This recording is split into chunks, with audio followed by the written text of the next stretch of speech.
95% of those organizations have not achieved any return on investment from their generative AI proofs of concept. An AI strategy without a talent strategy equals failure. We get into a realm where we're just looking for things we can quantify to automate. Not only we will destroy value for the business, we will probably take out more female employees from our workforce. It's not about replacement, it's about augmentation, getting everyone on side with it early. AI for business, where is the ROI?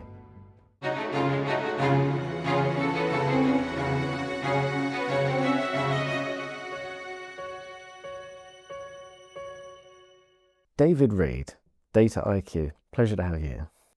Thank you very much for inviting me. It's a pleasure to be here, and especially having seen your track record on this podcast, some awesome company. I hope I live up to it. I have absolutely no doubt. I think it's going to be a very important conversation, and the focus, and this will say it all, especially for the audience, AI for business, where is the ROI? Seems to be a point that is not really spoken about, but we think it should be. Well, absolutely, and we've got almost the perfect moment to have this conversation. So we're in third week of August 2025, and earlier this week, the Massachusetts Institute of Technology published a report from its linear research program called NANDA, which has been focusing on AI and agentic AI, and asks 150 organizations, 300 employees, about a range of issues. And it put out a report with the headline that 95% of those organizations have not achieved any return on investment from their generative AI proofs of concept. Now, okay, great headline, and it's important that they're looking into that. But what I think is notable was the effect that that had in the investor economy. So on the day it was published, the share prices of Nvidia, Microsoft, Palantir dropped by between 3 and 9%. There was quite a significant tech sell-off, and a lot of analysts and investors started to think about the revenue generation piece from what those developer organizations are responsible for, given that the deployers, and these are terms from the EU AI Act, commercial organizations, the brand side organizations that at DataIQ we support with our information service, what they're trying to deliver for their business. Because the investors in real world organizations, they're thinking not just share price, they're thinking profit margin and dividend coverage, the things that happen when you run an effective, efficient business. And if in that real world economy, those returns are not happening, then the risk is of some skepticism about what generative AI might mean as a potentially transformative engine for business, which of course has been the narrative that we've been hearing from the deployer side and from the investor community. Well, I think that's a really poignant segue to really define some parameters which we're going to explore. Yeah. Let's call it traditional AI. Yeah. Well, actually, Gen AI and non-Gen AI. Okay. Yeah. We've been working with the large geotemporal model for the last decade, and that our product, we find it somewhat ironic that we position ourselves with the work we've been doing as AI for business, with the idea of delivering value and being able to create business that makes money and a return. Gen AI, I think in most circumstances, there are exceptions where we've spoken with Professor Jim Collins, who has an incredibly valuable use of Gen AI to create new forms of antibiotics. Right. But that's the kind of the edge case. The majority of Gen AI, and subsequently the narrative that you referred to, it's really consumer AI in the main. Yeah. In the context of what value is it providing to business, and is there really an expectation that Gen AI in the form that it's currently in is safe, applicable to business, really providing value, or is it a race to the bottom? Well, I think, this is an onion that we're going to peel during the course of this conversation, because there are a lot of interconnected elements there. I think one place to start is thinking about the developer's ambition, the big 5 developers of Gen AI, to become this universal utility. And their approach to, their go-to-market approach has been to make it available for free initially, a certain access to those models for free to consumers, which has been the classic way that Silicon Valley-led tech businesses have wanted to grow their user base and then think about revenue. But what's happened is, in a very short space of time, a couple of years with Gen AI, you have people in the workforce who domestically are using these tools. If you've got children, you're working with them to do their homework using Gen AI. They're playing with their Lego and looking at the bricks they've got and uploading images and asking it, what can I make from that? And then you come to work, and when you log in to your productivity tools, until recently, these things weren't there. These solutions weren't available. And there was the big disparity at a time when your employer is probably asking for more productivity, looking for efficiencies. And we're seeing this leakage from the consumer space into the business space. Some of that's happening relatively formally. So if you have Microsoft licenses, you'll have Copilot. But a lot of it happens in the grey IT space. So define that a bit further. All right. I have an iPhone, right? And it's a number I use for work and domestic. A lot of people are the same. Some people separate out, others don't. But if I'm at work and my employer, let's take a highly regulated sector like insurance. Most insurers said, right, we're locking out LLMs until we really understand them and have got across the governance piece. So you can't officially use them. So, of course, if someone wants to develop a presentation, analyze a research document, they're doing it on their phone, maybe their personal phone. And then they're emailing the outputs themselves at work. That's the use of grey IT. And that is a governance nightmare. It might accidentally improve efficiency and productivity, but it's dangerous. It's a massive security risk. It's a massive security risk. And the pace at which formal adoption of language models, Gen AI, happens in regulated sectors is way slower than both the developers and their advocates across the big management consultancies and across the investor community had anticipated. So I was talking on Monday to a whole group of commercial brands who are at different stages of maturity. And I said to them, well, what's your horizon line? One of them who, very low level of maturity, they barely started even on POCs. And they said, well, 2 to 3 years from now, we expect to have a couple of models in full production. And to the tech community, that sounds, so slow. Decades. That's in dog years, that's 3 dogs, right? It's to them, because they'll be onto some other iteration or even some whole new tech that we haven't perceived right now. And that's where I think this tension, that's where what was surfaced through the MIT report is really an issue, that the cogs of the investor economy and the real economy are not meshing right now. There's not the revenue flow out of what ordinary high street and digital commercial brands are trying to do, flowing back towards the developers. And so will that slow the pace of development? Can the brands improve the pace of adoption? Both those things may happen, but they're not in sync at this moment. There's a consequence to that as well. And depending on what people do who are watching, knowing our audience, there may be different perspectives. For example, a key point here is proof of concept versus productionization. Yeah. Insecure or no security considerations versus highly secure, important for business, because the rules of business haven't changed. The rules of security haven't changed.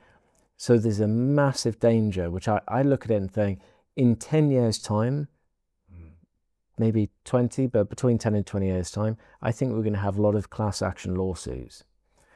Retrospectively looking back and saying, how was this allowed? Because if you took the word AI out of it and said, what we're going to do, we're going to just, the word I've thought about a lot recently, and especially for regulated industries, commingle. Yes. That's what's happening. Yes. Yeah. With the narrative where we're being pushed that use LLMs and that the big players pushing it. But the reason that these considerations are not there, because their motive is market share. Yes. Yeah. But the considerations that existed and still exist before, which are security considerations, don't commingle data, Yeah. don't Yeah. disclose confidential data, don't give away your most valuable proprietary data. The rush to go to make decisions based upon fear of missing out are forcing people to not think through and consider. And that the report that you mentioned, there's no surprise it's 95% failure rate. And also the internal teams saying we'll do it, where they're not leveraging subject matter expertise, which is very thin on the ground because there's not that many subject matter experts. There aren't. They're in scarce supply. Now, there are some really significant issues I think we need to unpick within what you just surfaced. But let's just go back to that report and think about POCs. Actually, does it matter if POCs fail? The point of POCs is to experiment. Is to test and learn. And one of the things that generative AI has done has brought home to the C-suites and to investment boards that concept, which they are not used to.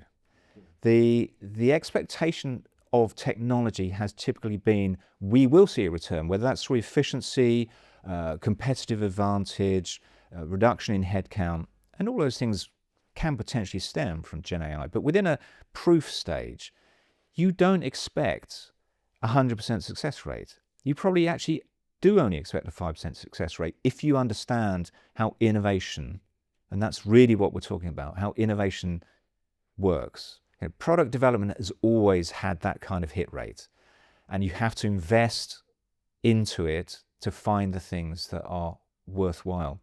So is it a shock that a lot of Gen AI POCs aren't returning any value to the business? It shouldn't be, but maybe the expectation setting wasn't quite right. So I wouldn't expect the consequences of that report for commercial organizations to be as severe as it was for the share price initially of the developers, because you can go back and say, well, of course we were testing something here. We were looking at a process. We were bringing in an entirely new approach using a large language model, maybe one that we thought we could train on our highly valuable information. But what we've realized is that's over-engineered for purpose. And actually we're going to downgrade how we approach that. And I think in the medium term, that is going to be increasingly the view that, we were talking about this before we began the recording, do you need a model that's been trained on the entire human knowledge that's been built up over the last few thousand years in order to tell you how best to talk to a customer about a raincoat, right? And to help you write some marketing materials to sell that raincoat to someone who's landed on your website? No, you probably don't. You need something that's much more trained. And actually the better examples that we're seeing, let's stay in that space. Look at luxury brands like Burberry, or Brunello Cucinelli, whose attitude towards adopting generative AI has been, it's got to feel like you're in our shop. Otherwise, how do we sustain the premium price that we charge when you can buy a perfectly adequate Macintosh for a significantly lower price, another piece of cashmere that doesn't cost you what it would at Brunello Cucinelli. So if someone is experiencing the brand through a customer assistant agent that we've created, it has to have that luxury feel. Now, what makes it have that sense? It's getting it to learn the values of the business, the language of those businesses, the imagery, the proposition, the points of difference, the detailing in the product, all those things that only that business really knows about itself and is able to make feel coherent and consistent, and which lead to that brand value that as a prospect, if you engage with that brand online through that Gen AI proposition, might convert you. Just as going into the store, having that wonderful sensation, probably a customer assistant come up and asking you what it is you're interested in and sizing and what you wear and where you're going and all those questions that get asked. That's the point of difference. And it takes iteration to get to that, to understand that. And it takes experimentation. By the way, best done in closed user groups. Don't just jump in, upload all of that wonderful sensitive data to a public cloud Gen AI tool. Well, but that is what's been happening. And that's the danger. What you've just described there, though, is really the value of the human element and effectively framing the brief. What are you trying to achieve? Now, obviously, any of these particular companies you're talking about in whichever sector and whichever job function, they have a remit, they have an understanding of their business, they have their own proprietary information, sales data, marketing data. It's really, if you get the brief right and you ask the right questions, then leveraging artificial intelligence in its multiple forms, so long as you also have an education and an awareness of, well, what are the implications, the risks, the possibilities of what I'm doing, whether as a team or as an individual, but to really ask the right questions, resource properly, and recognize the value of validating throughout the process, so that you can understand, well, this is what we're trying to achieve. This is how we can measure and validate what we're able to achieve. This is the scalability. So it's really mixing a number of concepts. Where's the value of human? Yeah. What's the difference between a POC and productionization? What's the need? Do I need a pencil or do I need a full watercolor set? Yeah. Well, if you're sensible about what you're trying to achieve and you've thought it through properly, then the success rate would go through the roof. Well, Graham, you're absolutely right. And I think what we're seeing currently is a recognition that an AI strategy without a talent strategy equals failure. Yes. Because to the point we were just discussing, the human interaction with the tool, the human in the loop, which is a phrase that gets used around governance, but it's true at every single touch point with generative AI and AI overall. It is that human interaction that matters. And you've got to take your workforce with you. Now, a lot of the focus has been on who can we get rid of, or who can we stop hiring and automate that role. But you still have the fundamental human workforce at the heart of your organization, which actually is where the majority of the value created by most businesses happens. So you can automate so many processes, but automated processes are just the cost of doing business.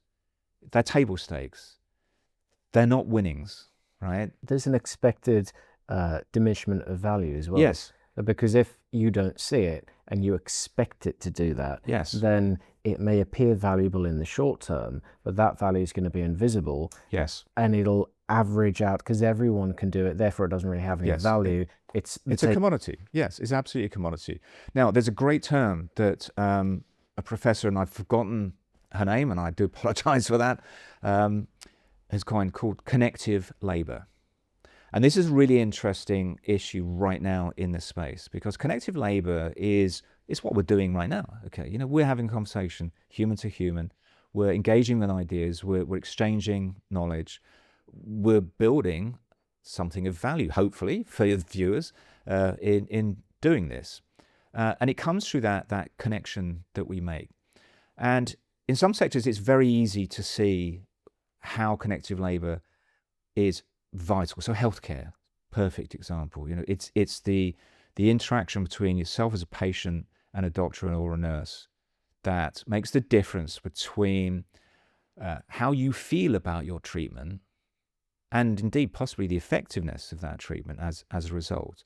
Now, of course, there's lots of things that you can automate that doctors and nurses have to do, and there's the whole hinterland of diagnostic tools which are fantastic, and they're developing apace, and really important stuff going on there. But at the point where you have to say to someone, okay, we reviewed this, here's the prognosis, here's what we're going to do about it, that moment of truth, that human to human interaction, is so fundamental. Now, most businesses aren't operating at that point of criticality, but they still need individuals to be engaging, whether it's with a customer base, whether it's with a risk model, whether it's with a trading platform, whether it's with logistics, looking into this stuff, and then oftentimes running a meeting, having a call, going in and face to face with someone to say, okay, look, what we've identified is that when milk's out of stock in this store, no one buys anything, right? Because it's always milk plus. You go in for the milk, you buy other things, right? So your sales are going to be down. So what we've realized is it's our fault. It's not your fault as a store. It's our fault in supplying you. There's an issue with the supply chain. You're always at the end of it. You don't get your milk. So we're not going to punish you, store manager. You'll still get your bonus, but we're going to make an improvement. But I wanted you to know that, rather than just showing it on a dashboard as something flashing red. Okay, that's just the sort of thing that connective labor is all about. But here's the problem: it's really hard to quantify the value of connective labor. It's very hard to track and measure it. How would you quantify what we're doing right now? Is it just on minutes of airtime? When this is on YouTube, of course, there'll be engagement metrics and there'll be ads dropped in at various points, and you'll be able to look, the advertisers will be able to look at, was this a podcast that attracted a lot of engagement, and therefore we want more of it. But that's kind of downstream, and it's the metrics are always flaky. We know that. How long has the advertising industry spent trying to work out the effectiveness of its spend? Still hasn't done it. So connective labor is hard to quantify, and because you can't quantify it, it looks like something you can cut quite easily. And so headcount reduction has been part of the early wins. I'm going to do air rabbit's ears. Early wins for a lot of organizations. Take out some headcount. And one final point, that typically, and this is what the professor in the book Connective Labor talks about a lot, that typically impacts women more than men. Because nearly everywhere you look, women shoulder more of the connective labor than men do. In every household, that's nearly always true. Who remembers the birthdays, the anniversaries, sorts the cards, sorts the parties? It's women. In business, it's unfortunately the same. Shouldn't be, but it is. And so if we get into a realm where we're just looking for things we can quantify to automate, not only we will destroy value for the business, we will probably take out more female employees from our workforce than men. And these are the challenges, the pauses, the reasons why sometimes the proofs of concept are failing, because there's already a lot of research saying we regret that we got rid of 25% of our workforce in a hurry, and actually we need to hire some of that back. Well, effectively, all business tends to have humans within it. Sure. And all business is in some form serving humans. whether it's a fast food restaurant, take humans away, what do you have? A fashion company Right. with no one to wear clothes. There's no company. Yeah. A bank with no banking customers. An investment bank investing into companies with no humans, with no human customers. Everything ends. There is nothing. So there has to be a realization that the fundamental value of human relationships, of an appreciation and understanding and a desire to understand each other. Yeah. Steve Jobs, I've referred to this before, has referred to a company is a collective of individuals focused on the same goal, something along those lines. Yeah, that's an important thing to remember. All organizations have a vision, and they have a purpose for their existence. One example in the UK, Lloyds Banking Group, its purpose is helping Britain prosper, right? And that's, it's a nice, clear vision. Most of these are expressed in 3 words, by the way. You may have noticed the rule of 3 recurs. So when you look at that vision, how do you then translate that into using data, using AI to support that? And at Lloyds Banking Group, they're very clear. They've got a growth stream and they've got a change stream, and within those streams there are different things that they're focusing on. So grow is, how do we make sure that we're bringing in new customers in a sector where there are challenger banks all the time. Most of my young colleagues at DataIQ bank with Monzo, right? They've never heard of the bank that I'm with, First Direct. I'm with First Direct because it was the first telephone bank, and when I was a journalist, I actually went to the launch event and thought, this is a really interesting idea. No branches, just telephone service. Part of HSBC, yeah, so behind the scenes.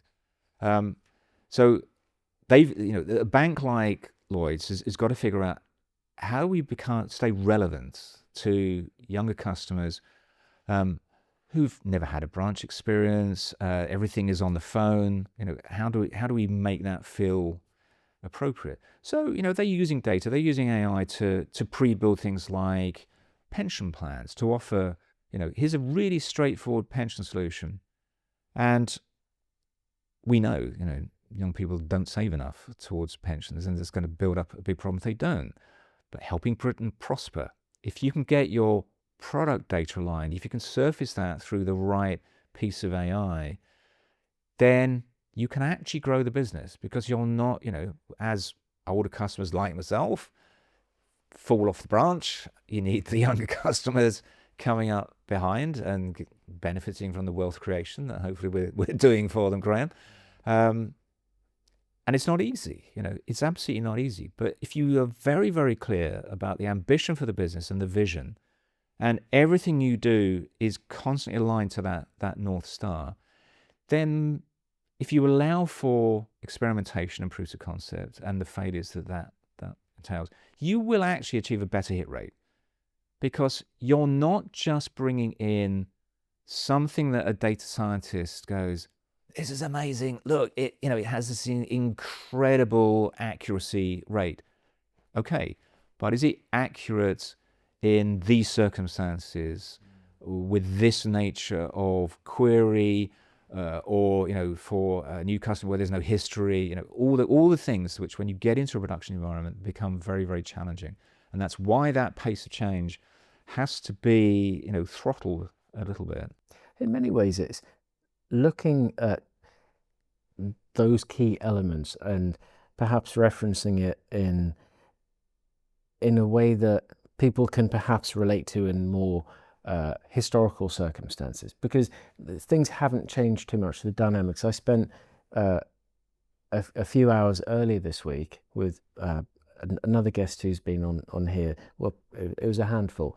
Malcolm, who's a sports psychologist. Oh, right. With okay. Premier League teams and Yeah. NBA, NFL, and major sports stars, and Walter, who's been developing AI around Malcolm's methodology, and Floyd, former SAS, who trained elite special forces soldiers and in that regiment.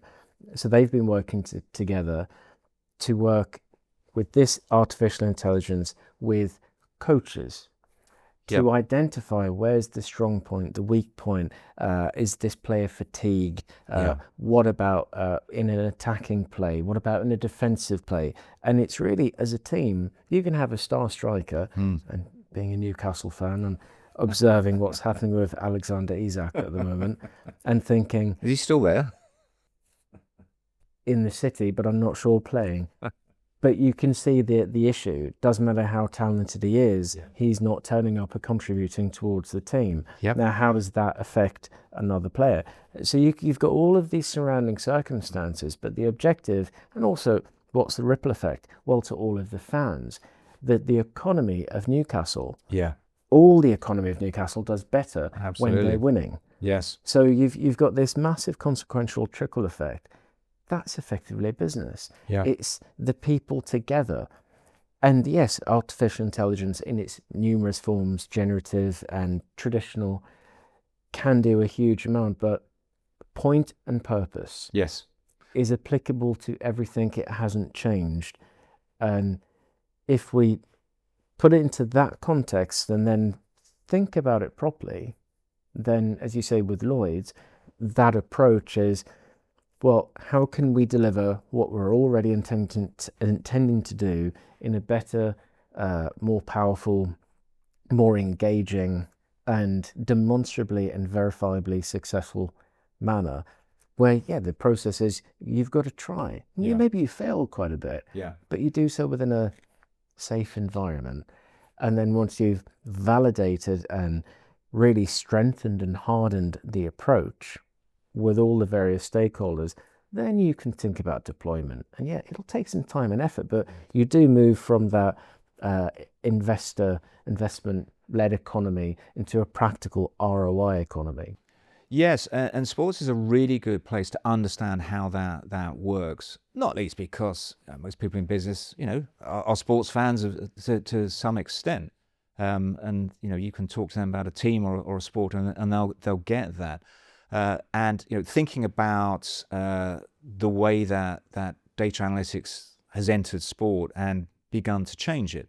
A lot of people are obviously very familiar with Moneyball and that whole story about how that team looked at the way it acquired players at a low price, but whose statistics they were able to identify were, showed real potential for improvement and could change the way that team, played baseball. But there's a point that a lot of people miss in the Moneyball story. It's not just about the data analytics. First of all, you've got to get the team on board. You've got to get the whole organization on board. And that goes to this whole notion of, data literacy, understanding what that is and whether it's a threat. And the resistance that often arises is, will it do away with my role? Especially with AI right now, am I going to be replaced by a bot or by some piece of automation? And showing people that actually it's about enabling them further and empowering them to make better decisions. This is what we're focusing on all the time. How can we support, as DataIQ, how can we support senior data and AI leaders to make better decisions?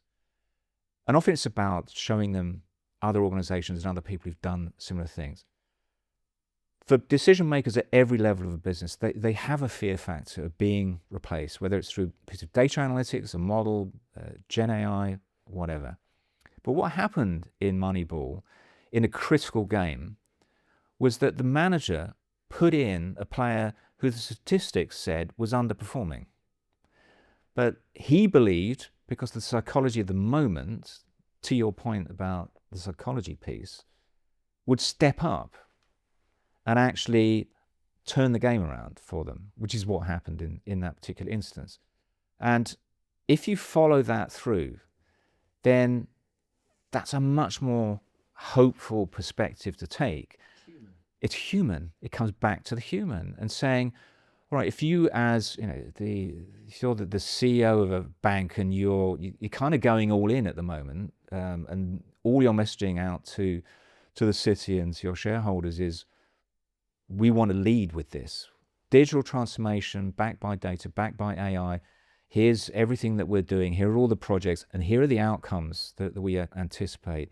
Here are the not just efficiency improvements, but increased revenue, increased share of customer, all those things. It's a big call to make. And when you're on top, you're on top, right? And I hope for them that they continue to be on top, because it will help Britain prosper, which we all need right now. But every organization can look at it the same way and go, it's not about replacement, it's about augmentation, and getting everyone on side with it early is one of the things that makes the big difference between not just failure of a proof of concept, but scaling to success. Even when you've brought something into production, unless you have that buy-in right across the organization and an acceptance of what that new AI product is doing, you will find resistance, you will find pushback, you will find even sabotage happening, unfortunately. But we're humans, But if you can get a stakeholder buy-in, I mean, Lee Howell, one of our guests, but also a partner that we're doing work with in the insurance sector, right? The Lloyd's of London broker. And we've been discussing with some very, very large insurers, but we've pulled all the stakeholders together. And the question has been not AI, but what are the problems preventing you from growing, increasing revenue, increasing profitability, providing a better service to your customers, getting a better premium, perhaps lowering the premium for your customers to give them more opportunity for a better service, more clarity, more focus. As we've been through all of this, and also understanding, like every IT department, they're understaffed, overutilized, they have a very tough time, and there's this massive burden. So how can we make your life easier? To another stakeholder, how can we help you? Ideally, your problem is, well, if I could have all this done quicker, that would allow me to have more capacity. Of course, there are complexities within regulation. How can we do what we need to do with more transparency, because we're dealing with a lot more data? Okay, so that's a problem. Let's listen to the problems, and what we're finding is the actual demonstrable return on investment is potentially and demonstrably huge. Yes. And can be validated, and we can put that into stage 1, stage 2. So we can look 5 years into the future and say, there's all these things you could do in the future, but let's deal with one at a time. Let's get you all quick wins, then another quick win. So it's taking the dual short-term listed company approach of you're judged on the next quarterly earnings and the share price, while simultaneously molding that into what's maybe not quite the Japanese 200-year, but we're talking a 5 to 10-year long-term demonstrable growth strategy, which is in the best interest of all human stakeholders, from customer to board to staff and everybody else, to maximize the human capability, to take care of the human capability, and say, what are we trying to achieve, and adopting the relevant AI. And it's a point we discussed, and you very smartly mentioned, why use a JCB to knock a nail in the ground? It's overkill. What is the right technology for the function you're trying to achieve? Well, Lloyd's of London is a really good example to look at, to understand that alignment to the vision, because 4 or 5 years ago they published a blueprint, what they called Lloyd's of London 2.0. And the focus of that was to say, look, if you want to insure a ship, right, you could still go around the Lloyd's building in the City of London with a drawing of the ship and go from broker to broker and get different parts of it underwritten on a piece of paper. That isn't really sustainable in the modern economy. It certainly doesn't allow for much growth and expansion. And it definitely causes problems for underwriters in understanding their risk exposure and how good their decision making was each time they decide to underwrite something like that. So they publish a blueprint for modernization with a very strong focus on data. And no doubt it's really interesting to hear how you're talking to them, in the AI enablement space and the cybersecurity space, because that is the whole issue. There are so many attacks into that insurance space from competitors that Lloyd's can't sit still, and none of the brokers operating as part of the Lloyd's syndicate can sit still and just assume that their very important history, which informs their decision making and will continue, will protect them from some upstart that goes, do you know what?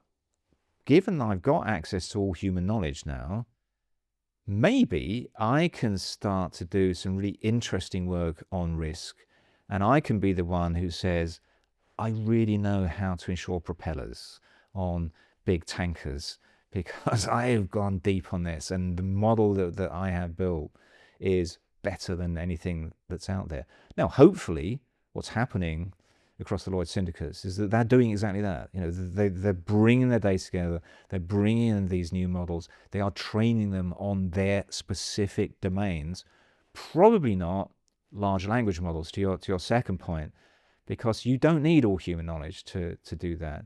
You need a model that's capable of exploring, the knowledge graphs and generating outputs that are consumable back to the underwriter to say real time as well, and fluid, observational, absolutely data driven. Yes, and increasingly, and this is the next challenge for all of the Gen AI space, is being contextually aware and adaptively learning. And of course, the big LLMs are trained, iteratively on massive volumes of data. So GPT-4 was trained on data set up to 2021. Of course, now we've got 5, so it will have accessed whatever got onto the internet in those intervening 3 to 4 years.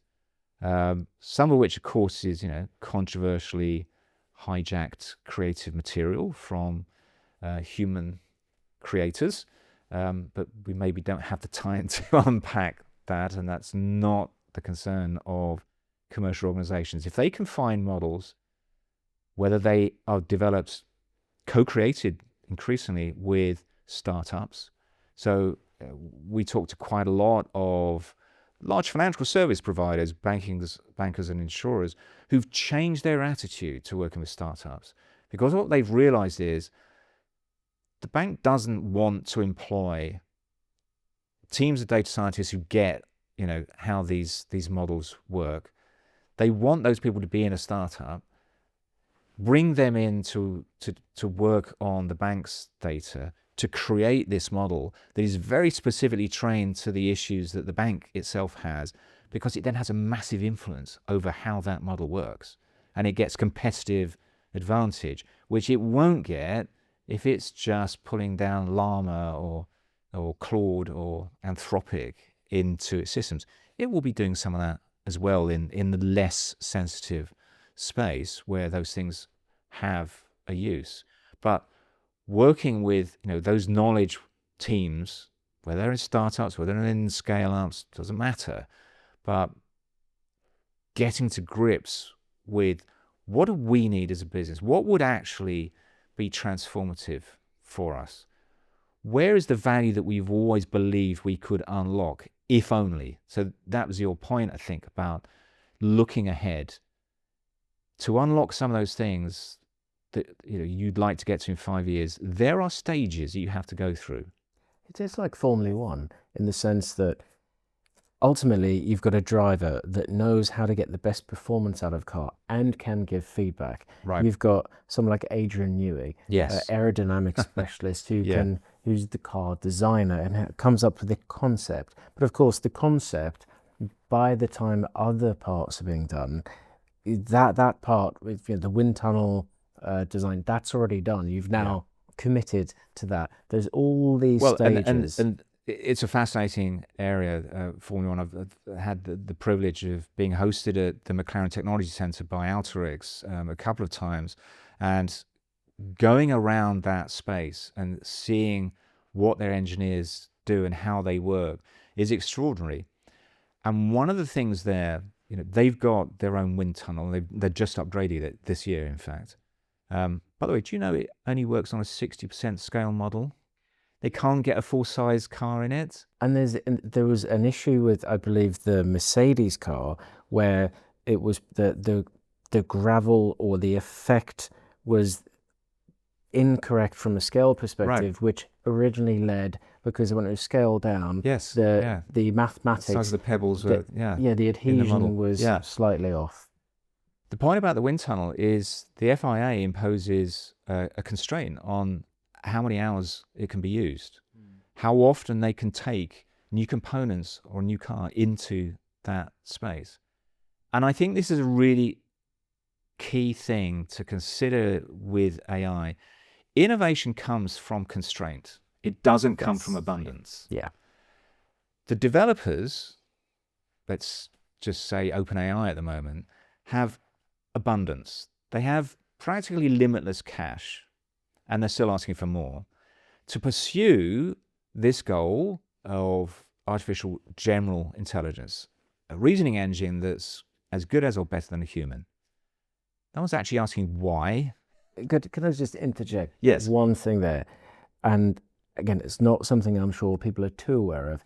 The technical term of AGI is more so specifically related to a financial metric between the contract of OpenAI and Microsoft. Okay. And the release of that relationship either being at 2030 or the achievement of AGI. When they hit that boundary, yeah. So it's something, if businesses are being sold the fear of, well, it's all about AGI, let's really look at what that means. And when you realize it's more like the terms of a treaty, it's not a technical explanation. Okay. Oh, no, that's really useful to know. And also just, reflects back on that investor economy activity versus real world economy. Absolutely. But if you think in the commercial arena, and how do we scale out AI and what's the right strategy for that? Financial constraints are there, and they are, in the current climate, it's more than ever the case that you have to be very clear about which options you want to pursue. And I know you recently had someone on from Forrester who was talking about not necessarily having the CFO make the decision about the tech strategy, which is an interesting notion. I think the CFO's got to be in that conversation, because you were saying don't have a JCB to bang in the nail. Exactly. If you have a data scientist say, no, we've created this great model, it's going to solve all these problems, it's going to create these efficiencies and these value gains, but to get it into the production space is going to cost this much. Maybe someone has to push back and say, that's crazily expensive, and it will take 5 years to get that return, and we don't have that time. Is there a cheaper, simpler way of doing this? And in a lot of instances, there is, right? A lot of where Gen AI and LLMs have been applied could be done with simpler robotic process automation that's been around a long time. And by the way, I was just looking at some of the data from the organizations whose leaders we've recognized in our DataIQ 100. And we've collected nearly 30,000 data points across those businesses. And there's a very close correlation between having a footprint in classic artificial intelligence and classic machine learning and adoption of generative AI. So you can't just jump into the Gen AI space if you don't have that footprint, that understanding, and a data science team that's been working on this stuff and applying machine learning effectively for some period of time. Most organizations have, right? It's not that new. But equally, the very worrying negative correlation was between AI governance and cybersecurity and data scientists. And I think that data scientists want to rush out and do these things and grab all the data they can get and chuck it into it's the their mentality. Jupyter notebooks, Yeah, because again, from a contextual standpoint, if part of the curriculum. Well, I'm saying it's not a part of the curriculum. Yeah. The cybersecurity, the data security is not part of that education of learning how to create models.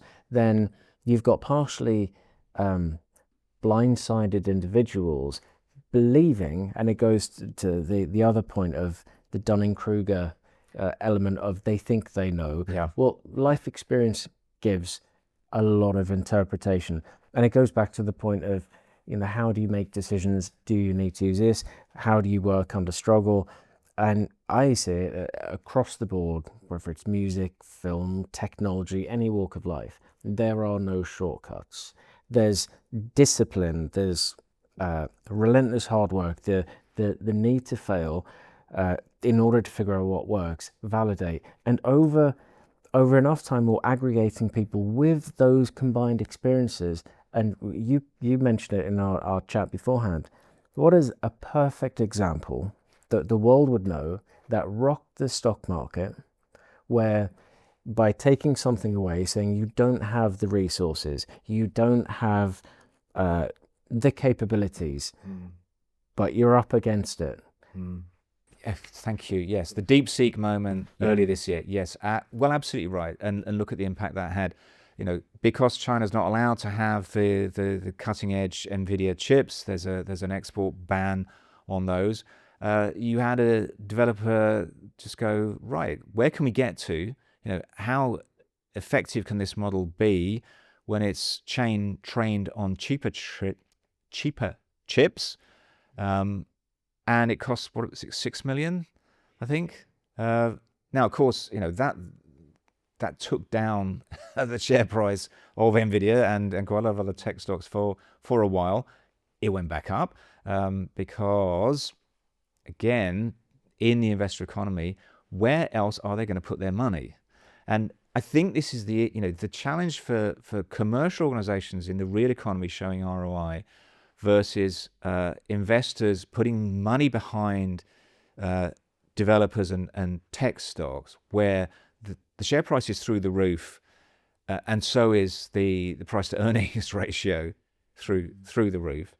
Even if you're a bank that needs, or an insurance business that needs to access some extra funds to really, probably to hire talent, probably to do a cloud migration, to license in some of this cutting edge technology, and you're probably going to need to issue a bond, or go to your shareholders and issue some stock.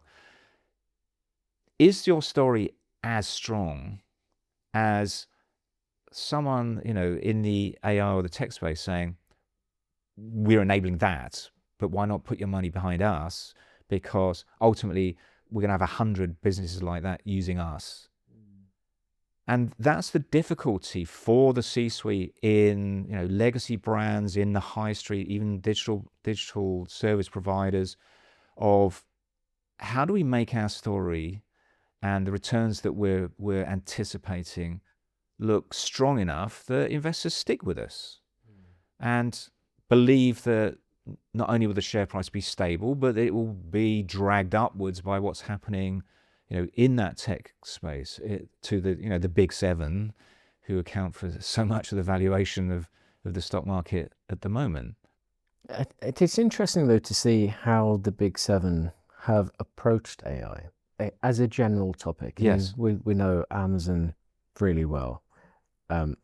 Their approach was fascinating because they observed and said, well, you can all fight it out. You can spend tens of billions, hundreds of billions on all sorts of things, and the models that you come up with after spending fortunes will happily host all of them. Exactly. That's a really important point, Graham. I'm really glad you touched on that, because part of the AI strategy that the brands need to consider is, can we swap in and out of models?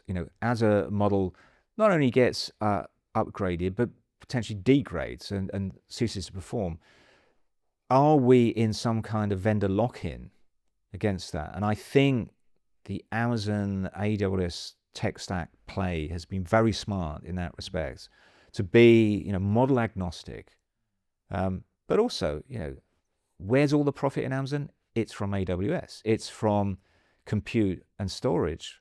And that is the hidden cost behind an awful lot of the Gen AI adoption. Why have 95% of POCs failed?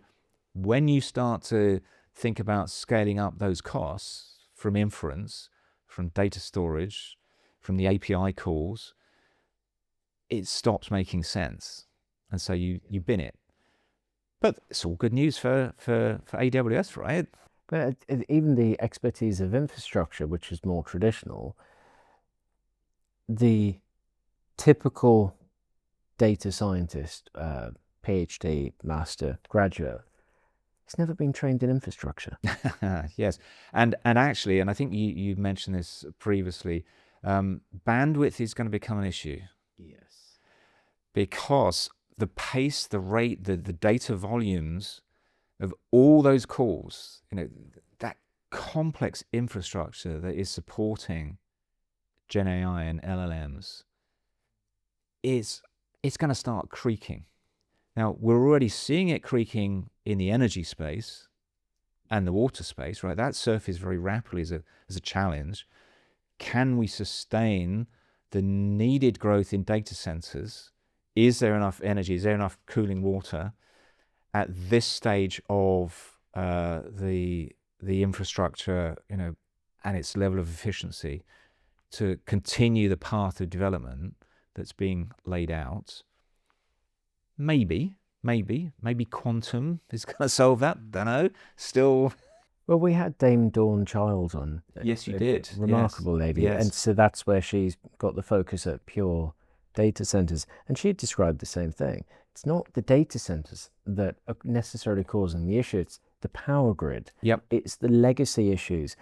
We also begin to then expand out, and a huge interest of ours, and mine personally, is understanding the interconnectivity of everything in the world. Absolutely. So then you begin to look at the environment and climatology.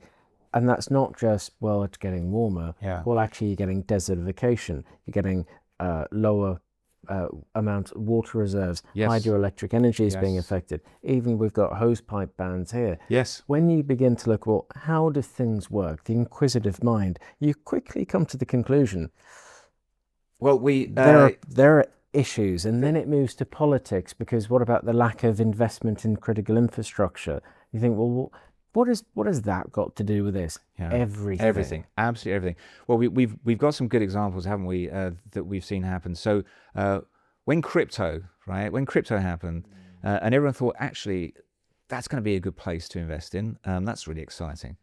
And of course, that has a real requirement for compute power, for the mining behind it. So an awful lot of that moved to Iceland, because Iceland had at that time, enough energy, and it became responsible for a significant chunk of the energy consumption in Iceland. Now, Iceland's quite fortunate in terms of it's relatively cool. They've got a lot of water, volcanics. They got heat to generate power from. But even so, right, the future does not have all data centers landing in the Arctic Circle. To the interconnectivity piece, look at the disruption that's caused when transatlantic or intercontinental cables are attacked or accidentally cut, right? which happens very frequently now. It's happening with increasing frequency for reasons that we probably better not explore right now. But the whole point of the internet is the way that it sends messaging all around, and as soon as cabling starts to get interfered with or isn't present, it's difficult. And here's an interesting thing. 85% of all the transatlantic cables leave or go through the territorial waters of Ireland. Right. Ireland is neutral and doesn't have a navy. So no level of protection. It's worrying. It's a very exposed part of our economy that we're just beginning to understand. Which lends itself to what I think behind the scenes, if you connect the narrative, you begin to make a lot of sense of satellite or space-driven internet delivery Yeah. and the value of space. So the next global domain of controlling the world's infrastructure, well, we can see who's already ahead of the curve on that one. But I know people in many countries now which are receiving their high-speed internet by Starlink. Yeah, and I think we've been talking probably from a very developed Western economy perspective on this. And I think it's important we start to look at whether the opportunities for value creation that we've been discussing within our economies are also there for developing economies. And Africa is a prime example. We were just touching on bandwidth issues. Well, you go to a lot of African nations, and not just bandwidth, but just energy generally. Energy is a massive for the basics. issue. It's a real problem. Even South Africa. Yeah. Fun enough, we just launched a South Africa 30 recognition of DataIQ because we want to be part of that growth and their adoption of data and AI. But trying to run a modern business using data, using AI in a territory where you don't necessarily have the stability of power, you don't have the bandwidth, maybe you are relying on satellite just for mobile comms or for internet, that in itself changes the value equation that you're looking at and creates some critical dependency because you maybe only have one choice of supplier.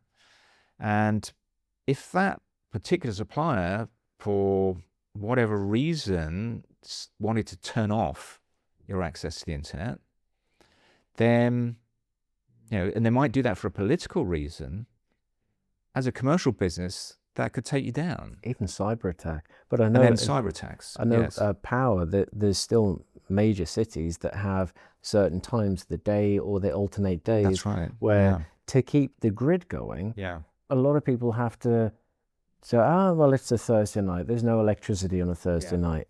So it's not just the companies, it's the company's ability to service customers. And if that link is broken, where you don't have any customers there on these hours, then it changes the behavioral patterns, and it makes everything far more difficult. I mean, problems that we think we don't have. Although West London, parts of West London, obviously the cable going down the data centers which have been built there. I don't remember the exact date, but there's not allowed to be new build houses. That's right. In West London until 2030? Yes, that's absolutely right. Water and energy is now affecting planning decisions and definitely affecting planning decisions on data centers that are necessary. Now, a data center in theory could be anywhere if it can get the energy and the cabling sorted out. That doesn't necessarily affect the decision of a commercial organization about where its data is processed. Although, of course, things like data sovereignty matter. So, just thinking back to DeepSeek, I don't know any business in mainland Europe, UK, or the US that is willing to adopt the DeepSeek model, and certainly not the DeepSeek AI app within their business, because the cybersecurity and the data sovereignty issues cannot be resolved to their satisfaction. So whilst that looked like a moment, and it did point forward to the opportunities of cheaper models, who in the Western developer space wants to develop a cheaper model just because DeepSeek did it, when no one's going to go and adopt DeepSeek? But that raised a really interesting point, because they achieved what they achieved. Whether the actual cost was more than said, it probably was, but proportionately, it was a huge achievement through imposed adversity, circumstantially. However, then people began to say, but they're stealing our data, you can't trust them. So then people thought, okay, well, why? So they ask some questions, Yeah. and then they begin to get a little bit educated, say, well, let's ask some questions. Oh, I didn't realize that. But isn't that the same for you over there and you over there? Different country, but aren't you doing... Well, yeah, you're absolutely right.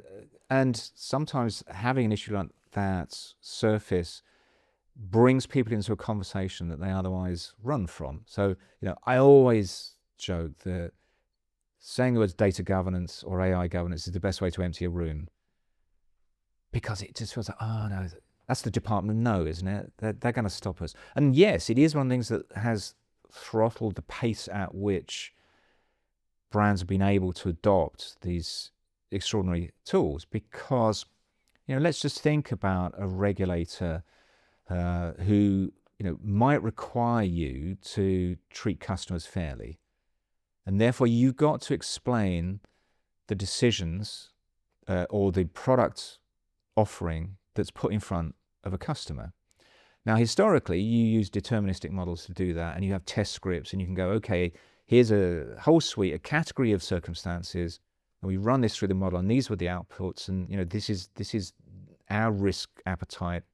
But as soon as you adopt a probabilistic model, which is what language models are, every output is potentially different.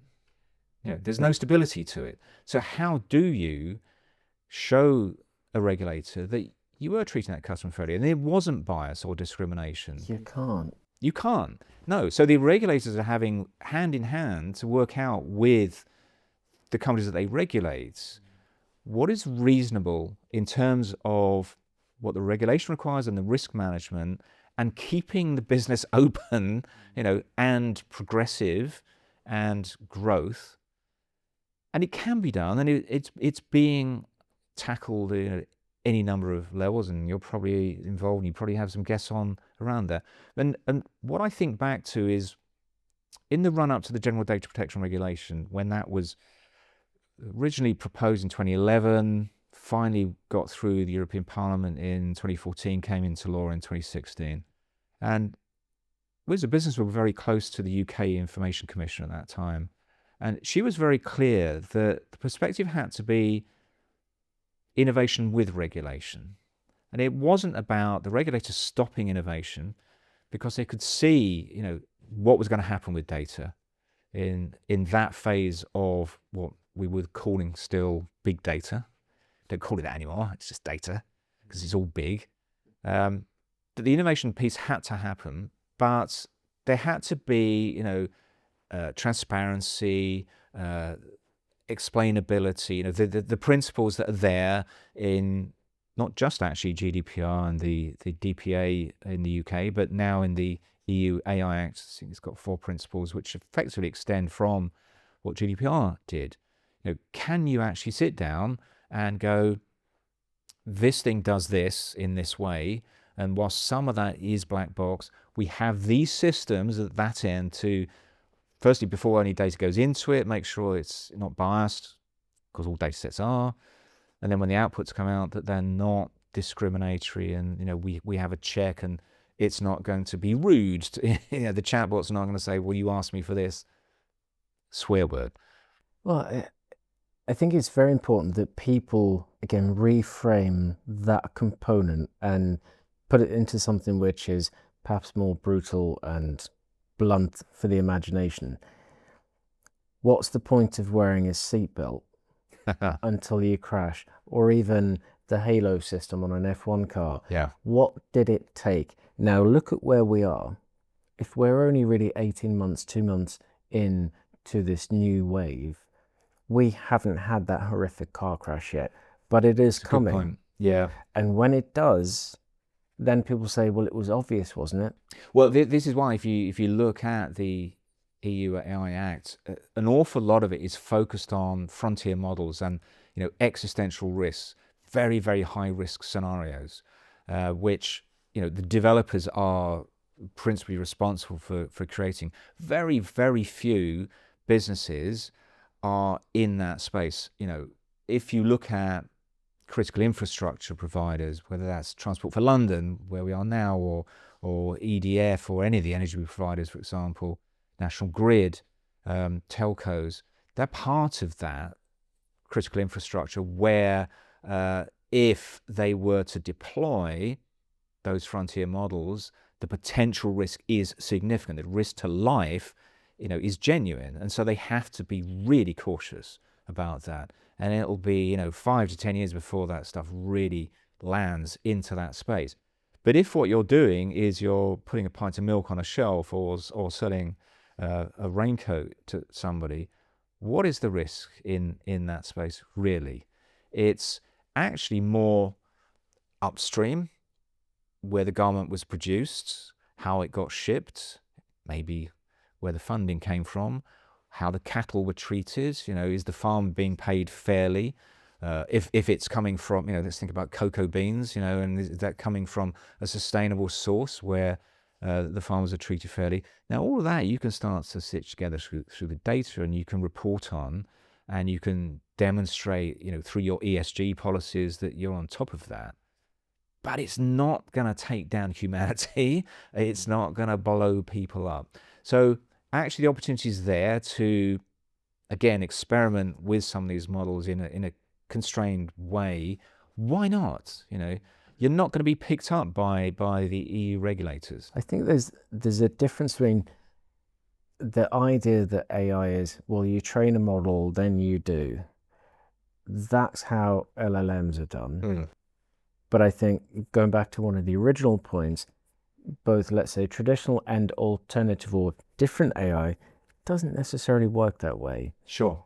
And the legislation has been worked based upon the assumption of that is the empirical process that you follow. Yeah. Therefore, the risks if you do that, the way that you do that. And a number of people that I've had on as guests, there is a more common belief that more potentially scalable, powerful, specific AI, which works in real time. Obviously, I'm going to say that the technology we've been working on, Sure. because the problems we've been looking to solve are on the premise that everything around us is always changing. Yes. Therefore, anything that is static, even if talking about health, well, your health now compared to your health in a month's time or 3 years ago, the environment now, 11 p.m., wherever you're, everything is subject to change. So we've recognized that, but we're not the only ones. There are many companies doing that. That's more applicable. But the risks associated, and this is where it goes back to the narrative. If 90% of the narrative is coming from 2% of the voices, potentially misinterpreting, then for the newly educated or uneducated, specifically in AI, you could understand why they would assume. Graham, there's a term for that. It's called plurality ignorance.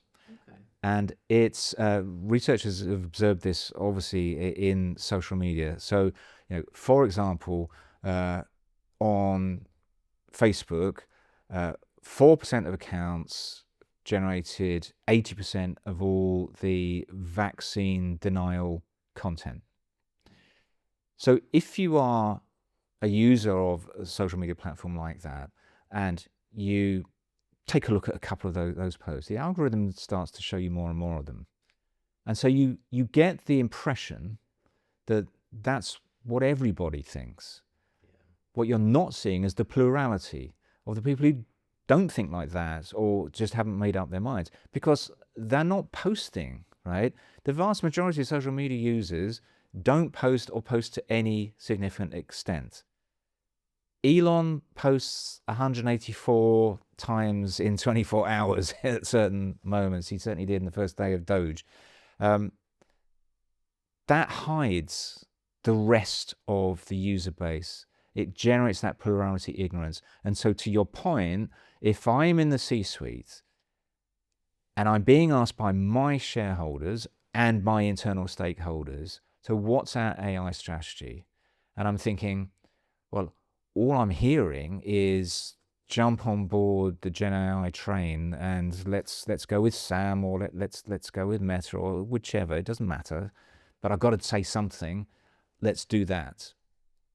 Because what you're not seeing is all the people that, it just came out of that MIT report and many other surveys that just shows the reality on the ground is slower, more cautious. You can get to value creation, but you need to take quite a lot of things into consideration to get there. And actually, that's quite normal business process. Think about people have used the term that Gen AI is an iPhone moment, with this idea that the iPhone was transformative in the adoption of smartphones over feature phones, what a lot of people call burner phones. They're still around, of course. Now, within business, actually it had a rather interesting effect. It pushed the cost of telephony and handsets onto your employees. Because businesses stopped, they said, we don't need landlines now, no one's going to use them. But we're not paying for a smartphone. You can have any phone you like, but we're not paying for it. We may give you an allowance or whatever, but these days, people just bring their own phone. And then they just, their phone number becomes their work number. So, the case of the majority of people I know, that they're not issued with work phones. They will have a phone for work with a number, but they're paying for it. Now, something similar, going back to where we started in this conversation, has been happening with ChatGPT and Copilots, etc. The people are coming to work and they've got it on their phone and they're looking for it. Now, will businesses go, fine, away you go, but here are the parameters that you can use it for, but you're paying for it. If you want to do work that we pay for, this is what it looks like. And these are the limitations on it. And I think that's quite challenging for certain parts of the workforce, certainly younger people coming into work right now who are just completely digitally native, not aware of the concerns that you understand from cybersecurity, that I understand from data governance. They're not aware of that, and they don't understand why their business is slowing them down. And that's why you have to do the talent strategy, the education, show them the opportunity, show them the problems, show them how you expect them to work with this. If you get that right, you're going to get value. If you miss one of those bits, then you're in trouble. You've increased your risk. You're not showing value to your shareholders. You're going to have more churn in your talent. The business is going in the wrong direction. Well, I think on that note, one thing I did want to do is just let everyone know about winning with AI. So, which camera is best for this? This one, here we are. So, you not only know what you're talking about, but you wrote the book on it. I wrote the book on it. So, available on Amazon? Available on Amazon, yes. You can get the Kindle version on Amazon. Obviously, a very interesting exercise when I was writing that. So I was writing that at the end of 23. We published it in May 24.